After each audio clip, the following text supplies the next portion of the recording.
নদীর ধারে জঙ্গলে বসবাস করত বান্টি নামে এক কাক। কাকটি অন্য সব কাকের চেয়ে দেখতে বেশ সুন্দর ছিল, তাই তার বিয়ে হচ্ছিল না। বান্টি বলে, হায় আল্লাহ, কেন আমাকে তুমি এত সুন্দর বানিয়ে দিলে, যার জন্য আমার বিয়ে হচ্ছে না। বান্টি সব সময় আল্লাহকে বলতে থাকে। বান্টির সব বন্ধু বান্ধবের বিয়ে হয়ে গেছে আর তাদের বাচ্চাও হয়ে গেছে। এ নিয়ে বান্টির মা বেশ চিন্তা করে।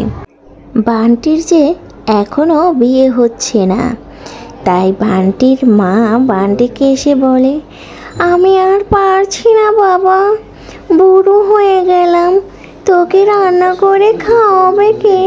তুই একটা দেখ কোথাও তোর পছন্দের মেয়ে পাস কিনা, আমি আর পারছি না। তখন বান্টি মাকে বলে, আমি কি করব মা, আমি তো সব জায়গায় খুঁজছি, কিন্তু আমি অন্য সব কাকের চেয়ে বেশি সুন্দর, তাই তো কেউ আমাকে বিয়ে করতে আসে না। এই বলেই তার মায়ের কাছ থেকে সে উড়াল দিয়ে চলে গেল আর এসেই এক উঁচু গাছেতে বসে বসে তার বন্ধুকে দেখতে লাগলো। তার বন্ধু তার বউকে নিয়ে অনেক কিছু জোগাড় করেছে, সেগুলো তারা অনেক দিন পর্যন্ত ব্যবহার করতে পারবে। তাই বান্টি তাদেরকে দেখছে আর মনে মনে ভাবছে, এখন যদি তারও বউ থাকতো তাহলে সেও তার সাথে এভাবে কাজ করত। কিন্তু বান্টি মনে মনে ভাবে, তার থেকে যদি অন্য কেউ বেশি সুন্দর হয় তাহলেই সে বিয়ে করে নেবে, না হলে তো আর তাকে কেউ বিয়ে করবে না। তখনই তার বন্ধু নাজমুল এসে বলে, তোমার আর দেখে কাম নেই, তোমার আর বিয়ে করতে হবে না, আমার মাও বুড়ো হয়ে গেছে, এখন তো আমাকে বিয়ে করতেই হবে, কিন্তু কেউ তো আমাকে মেয়ে দেয় না। তোমাকে মেয়ে দেবে কিভাবে? তুমি কি মেয়ে খুঁজে দেখেছো? মেয়ে আগে তুমি দেখো, নদীর পাড়ে কত মেয়ে আমি দেখে আসলাম, আমারও বিয়ের কথা পাকা হয়ে গেছে, আর তুমি কি বলো? এই নিয়ে বান্টি বেশ দুশ্চিন্তা করতে থাকে। সে তো অনেক বুড়ো হয়ে গেছে, তার তো বিয়ে করা দরকার, তার মারও বয়স কম হয়নি।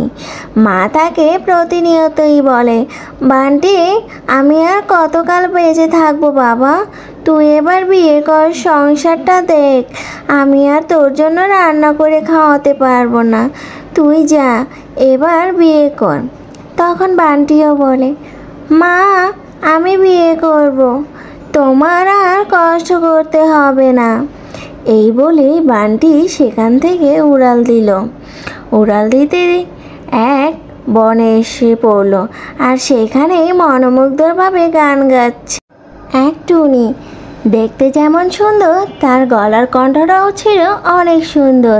টুনিটা নেচে নেচে গান গাচ্ছিল বনের মাঝে, আর তার পেছন পেছন সেই গান শুনছিল বনটি। বানটি শুনে বেশ মনোমুগ্ধ হয়ে গেল আর সে বলল, তোমার নাম কি, আর তুমি এখানে কিভাবে এসেছো? তোমার কি এটা রাজ্য নাকি? তখন টুনি বলে, না গো না, আমি অন্য বনের, আমি এখানে এসেছি, আমাকে আমার বাবা মা বের করে দিয়েছে বাসা থেকে। দেখতে অনেক সুন্দর। ও আচ্ছা, এই কথা, তাহলে তোমার আর আমার সাথে বেশ সুন্দর অনেক মিল রয়েছে। আমি সুন্দর দেখে আমারও কারোর সাথে বিয়ে হচ্ছিল না, আমার বাবা মাও অনেক দুশ্চিন্তা করছে, আর তুমি সুন্দর বলে আমি তোমার কথা শুনতে চাই, দরকার হলে তোমাকে আমি আমার রাজ্যতে রেখে দেব সারা জীবনের জন্য। আমি বেশ সুন্দর দেখে আমার কারোর সাথে বিয়ে হচ্ছে না, তাই আমি রাস্তায় রাস্তায় পথে ঘাটে মেয়ে খুঁজতে লাগছি, আর তোমাকেও দেখি তোমার তুমিও বেশি সুন্দর দেখে তোমারও বিয়ে হচ্ছিল না, তাই চলো টুনি, তুমি আর আমি একসাথে সংসার গড়ি। তোমারও বিয়ে হচ্ছে না সুন্দর দেখে, আর আমারও বিয়ে হচ্ছে না। টুনিও তার কথায় রাজি হয়ে গেল, আর তারা একসাথে সুন্দরভাবে সংসার করতে লাগলো।